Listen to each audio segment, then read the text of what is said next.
In addition to the claim that people who were able to quit by themselves were not really addicted to the substance, the 12-step groups and the professional treatment centers that follow the disease model will say, well, if they did quit by themselves, then they're simply dry drunks, that the problem still exists, but it's manifest in other ways.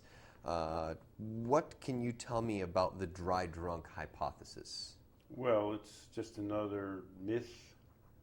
It's another semicircle they're trying to build into the system to cover their butts. By the way, one of my favorite routines is to go to an addiction conference to deal with a lot of recovering addicts and alcoholics and to say to them, what's the hardest addiction to quit? And unanimously they shout out smoking. And let's just say that these people have done comparative testing.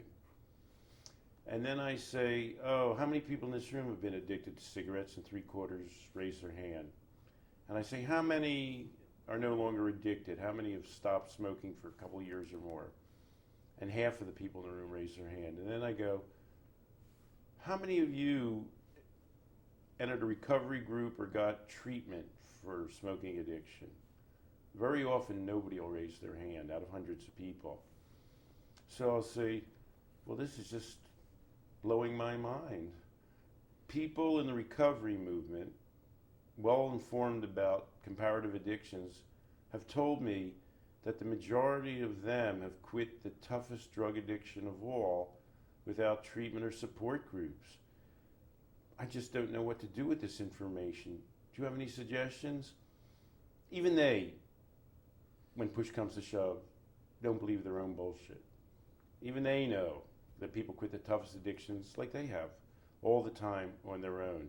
They're just trying to carve out a little space so they can justify their membership in AA, secure their jobs, and maintain widespread but unfortunately devious and disproved cultural myths. Why is it necessary to propagate this myth? For the people who are propagating it, not for, obviously for society, as it isn't necessarily, it's harmful, but for those who are propagating the myth, why is it necessary? Why does it suit them other than simply their jobs to keep repeating the lie?